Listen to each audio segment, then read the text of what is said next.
Bayangkan seorang dokter muda yang cantik, cerdas, dan sukses tiba-tiba membuat keputusan yang mengguncang seluruh keluarganya.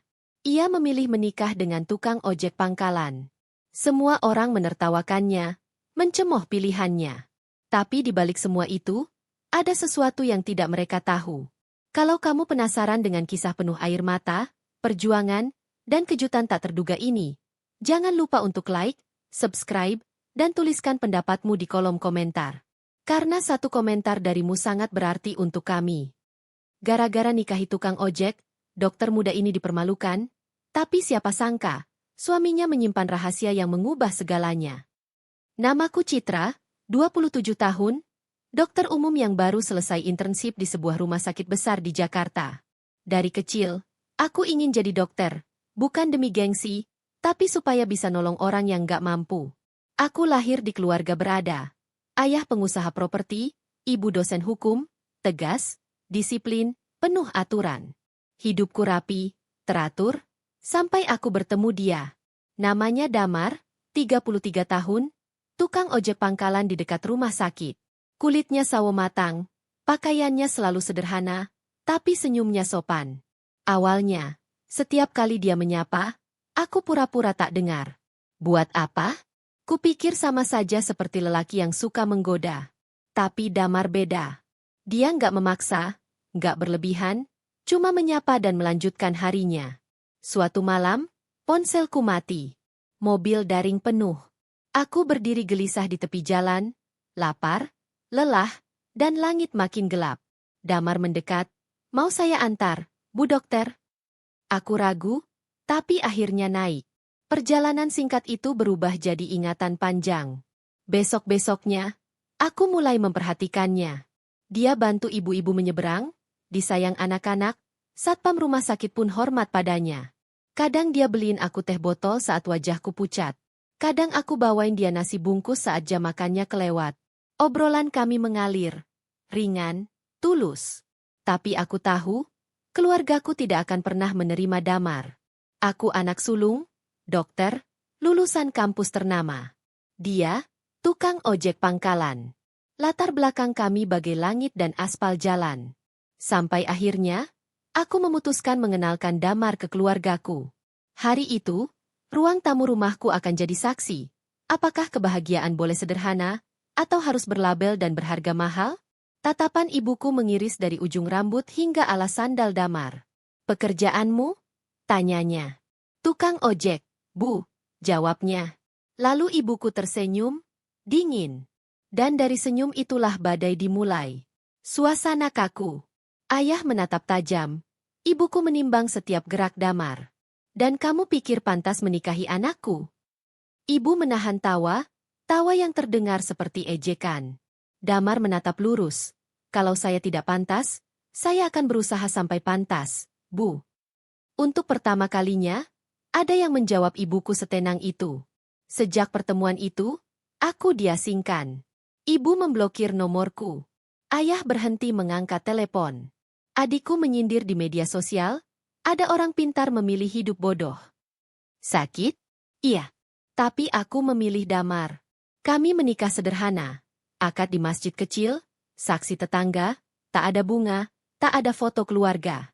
Namun hari itu, bahagianya melebihi hari wisudaku. Awal pernikahan tidak mudah. Kami tinggal di kontrakan petak 2 kamar. Dindingnya berjamur, atapnya kadang bocor. Damar narik ojek dari pagi sampai malam. Aku membuka praktik kecil untuk warga sekitar. Hidup kami hemat, tanpa kopi mahal, tanpa baju baru tiap bulan. Tapi kami tertawa, kami berdoa, kami saling percaya. Suatu hari, direktur rumah sakit memanggilku. Reputasi rumah sakit bisa tercoreng. Kalau dokter kami menikah dengan orang seperti itu. Seolah gelar dokterku tak ada artinya. Aku meletakkan kartu identitas di meja. Aku keluar. Lalu memulai klinik kecil sendiri. Tapi di saat aku bangkit, Damar mulai sering menerima telepon diam-diam. Nada suaranya berubah. Nanti juga kamu tahu. Katanya, apa yang dia sembunyikan? Klinikku pelan-pelan jalan. Pasien pertama, tetangga yang demam. Lalu ibu hamil. Lalu anak yang batuk lama. Aku merasa berguna lagi. Damar pulang dengan senyum kelelahan, membawa kabar kecil, hari ini bantu ibu-ibu bawa belanjaan. Hal kecil yang membuatku mencintainya lebih dalam. Tapi dunia luar kejam. Tetangga berbisik, sayangnya, dokter muda menikah sama tukang ojek. Mantan dosenku menulis pesan, kamu memalukan alma mater. Aku genggam tangan Damar tiap malam, mencari kekuatan. Damar tak pernah mengeluh. Semua akan baik-baik saja, katanya, dan entah kenapa aku percaya. Di tengah semua cibiran itu, Damar semakin sering mengangkat telepon diam-diam. Nada suaranya pelan, kadang sangat serius. Aku lagi di jalan, nanti, begitu jawabnya saat kutanya. Hatiku mulai dipenuhi tanda tanya. Sampai suatu sore, seorang pria berjas rapi datang ke klinik. Saya sekretaris pribadi seorang pengusaha besar. Ada undangan makan malam untuk Ibu Citra sebagai istri Bapak Damar. Aku ternganga. Nama Damar tertulis dalam tinta emas. Aku menatap kertas undangan itu lama.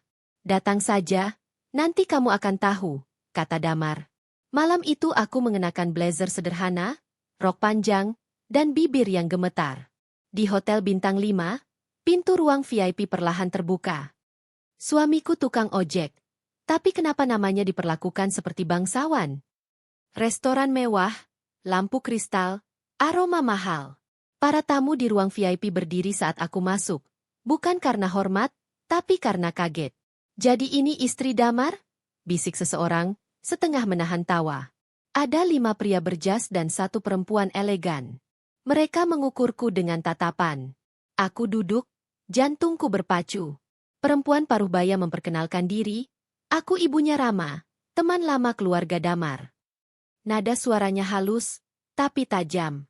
Sebelum satu pertanyaan pun terjawab, pintu terbuka. Damar masuk. Bukan dengan jaket ojek. Dengan setelan jas biru tua, rambut rapi, langkah tenang. Aku melihatnya, seolah melihat orang lain. Ia menyapaku lembut, menggenggam tanganku. Aku akan jelaskan semuanya. Seorang lelaki menyela, kau menikahi perempuan yang tidak punya nama di lingkaran kami. Damar menatap dingin, aku menikah bukan karena nama, tapi karena hati. Di ruangan mewah itu, kebenaran muncul. Damar adalah anak pemilik perusahaan transportasi besar. Setelah kuliah, dia muak oleh dunia bisnis yang pura-pura, lalu memilih hidup sederhana, jadi tukang ojek, agar tahu rasanya hidup di jalan dan bertemu manusia apa adanya. Aku campur aduk. Marah karena rahasia, haru karena kejujuran. Kami pulang tanpa menyentuh hidangan. Tapi sejak malam itu, badai yang lebih besar datang, bukan dari luar, tapi dari keluarga besar Damar sendiri. Keluarga Damar datang silih berganti. Ada yang membujuk, ada yang mengancam. Kembalilah, urus perusahaan. Tinggalkan perempuan itu, kata mereka, manis tapi menggigit. Damar tetap menarik ojek, tetap tidur di kasur tipis, tetap menggenggam tanganku. Tapi tekanan makin keras. Lalu video kami saat keluar dari hotel viral. Narasi sinis, istri pewaris perusahaan, cuma dokter kampung. Komentar meledak, nggak selevel, pasti ada motif. Hatiku lelah. Aku menatap Damar yang tertidur kelelahan malam itu, dan untuk pertama kalinya sejak kami menikah, aku memilih pergi. Bukan untuk mengakhiri, tapi untuk bernapas. Aku tinggal sementara di rumah Lina, teman lamaku yang jadi bidan. Beberapa hari aku diam, tak membalas telepon Damar, hanya menenangkan diri. Sampai sebuah pesan masuk, dari pembantu lama keluarga Damar. Datanglah ke rumah tua di Banyu Asri. Ada sesuatu yang harus ibu lihat. Terlampir foto. Rumah kolonial besar, kusam, sepi. Aku pergi. Di dalam rumah tua itu, dinding berdebu, figura miring, meja penuh map. Di sebuah laci, ada map coklat, surat wasiat rahasia. Tanganku bergetar saat membuka. Surat itu menyebut, seluruh aset akan diwariskan pada Damar jika menikahi perempuan kalangan atas yang ditentukan. Jika tidak, semua ke yayasan amal. Di pojok bawah ada tulisan tambahan. Jika kamu membaca ini, Citra, berarti Damar sudah memilihmu sepenuh hati. Jangan tinggalkan dia. Siapa yang menulis? Dan mengapa menyebut namaku? Aku membaca ulang surat itu berkali-kali. Tinta menua, kertas menguning, tapi pesannya jelas. Damar menolak syarat absurd itu. Dia memilih cinta, bukan kekuasaan. Air mataku jatuh. Ternyata selama ini aku hanya fokus pada lukaku, lupa pada medan perang yang Damar hadapi. Langkah kaki terdengar. Damar berdiri di ambang, tidak terkejut melihatku. Akhirnya kamu tahu. Kami duduk di ruang kerja tua itu. Damar bercerita tentang ayahnya yang keras, ibunya yang ambisius, tentang muaknya pada rapat dan angka, tentang keinginannya bertemu hidup apa adanya. Kalau aku jujur dari awal, mungkin kamu menjauh, katanya. Aku menunduk. Mungkin benar. Kami kembali ke kontrakan. Untuk pertama kali, rasanya seperti pulang. Namun, ketenangan itu pendek. Pagi berikutnya, utusan Ibu Ratna datang dengan map hitam, undangan makan malam keluarga, lengkap dengan dokumen legal yang terasa seperti jerat. Jika kamu menolak hadir, tulis ibunya, maka Damar bisa kehilangan lebih dari sekadar nama belakang. Kata-kata manis yang sesungguhnya ancaman. Damar menggenggam tanganku. Kita datang. Bukan untuk minta maaf, untuk menegaskan pilihan kita. Aku mengangguk. Di meja makan keluarga Wijaya, apalagi yang harus kami lepaskan? Rumah utama keluarga Wijaya megah dan dingin. Lorongnya dipenuhi foto lama. Damar kecil, ayahnya, dan satu perempuan muda yang wajahnya mirip denganku. Siapa? Bisikku. Tante Sari, jawab Damar, nada suaranya turun. Ibu Ratna menyambut dengan kebaya gelap, senyum tipis. Keluarga besar duduk rapi. Aku ingin tahu tujuanmu menikahi anakku, tanyanya. Uang? Nama? Status? Aku menggeleng. Saya menikahi Damar tanpa tahu siapa dia. Seorang pria menyambar, sebelum menuntut macam-macam. Aku menahan amarah. Saya tidak menuntut apapun. Saya hanya ingin hidup tenang. Ibu Ratna meletakkan map di depan kami. Perjanjian pelepasan hak waris. Jika ditandatangani, Damar tak bisa menuntut apapun dari perusahaan. Damar mengambil pena, tanpa menoleh kepadaku, dan menandatangani halaman demi halaman. 5 halaman. Selesai. Sekarang kalian tahu pilihanku.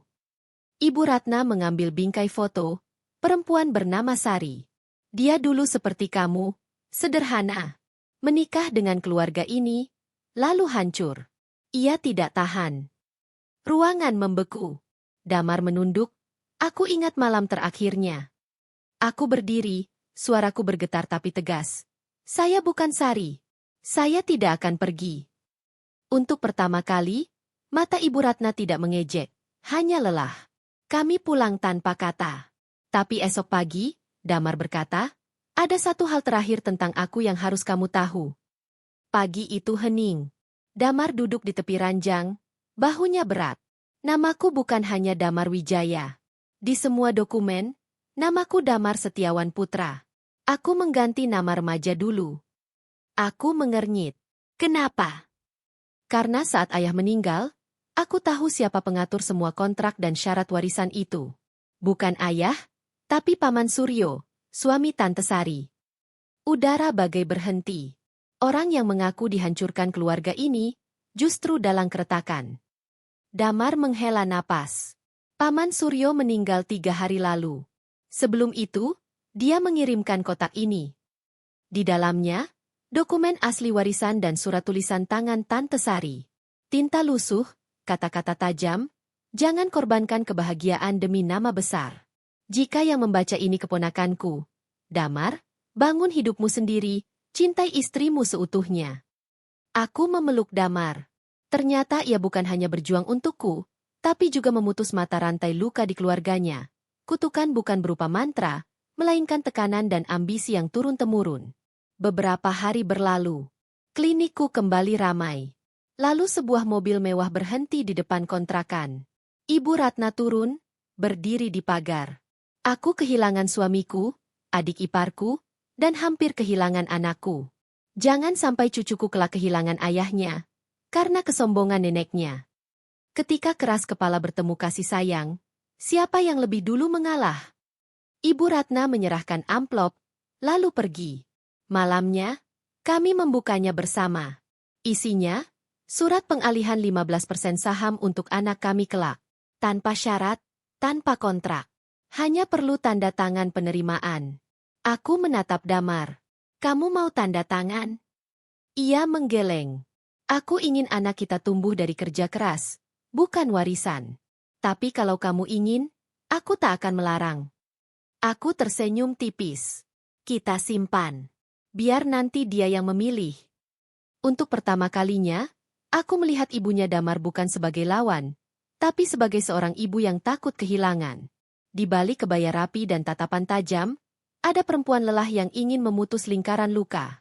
Klinik kami mulai lebih ramai. Ada yang datang karena simpati, ada yang benar-benar butuh. Aku tak lagi peduli sorot kamera. Aku peduli luka yang bisa kuobati.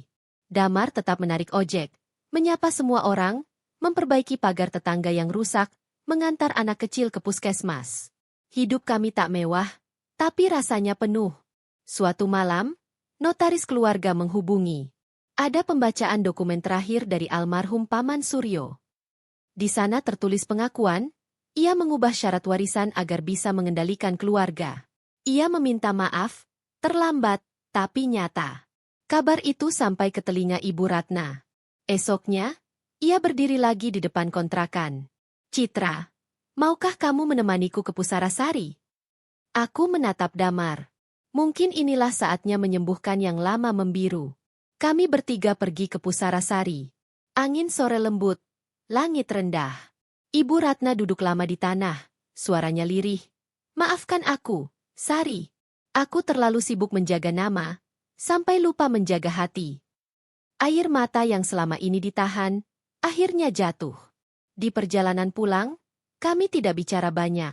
Tapi ada sesuatu yang menghangat, pengertian. Bukan semua masalah hilang, tapi kami menutup satu luka besar. Di rumah, Damar menatap kontrakan kami yang sederhana, lalu menatapku. Terima kasih sudah memilih tinggal. Aku menggeleng. Kita saling memilih. Beberapa minggu kemudian, klinik kecil kami berbenah. Ada kursi tunggu baru dari sumbangan warga, ada poster edukasi kesehatan ibu dan anak yang dicetak oleh teman Damar di percetakan kecil. Ia masih menarik ojek. Katanya, di jalan ia belajar kemanusiaan yang tak ada di ruang rapat. Amplop saham 15% itu kami simpan di laci, disegel, bertuliskan, untuk anak kita, jika ia mau. Kami memilih mengajarkan makna bekerja, bukan takut pada warisan. Malam itu, aku menulis di buku catatan, namaku Citra, istri Damar, lelaki yang pernah diremehkan dunia. Ia bukan sekadar pewaris keluarga kaya, ia pewaris kebesaran hati.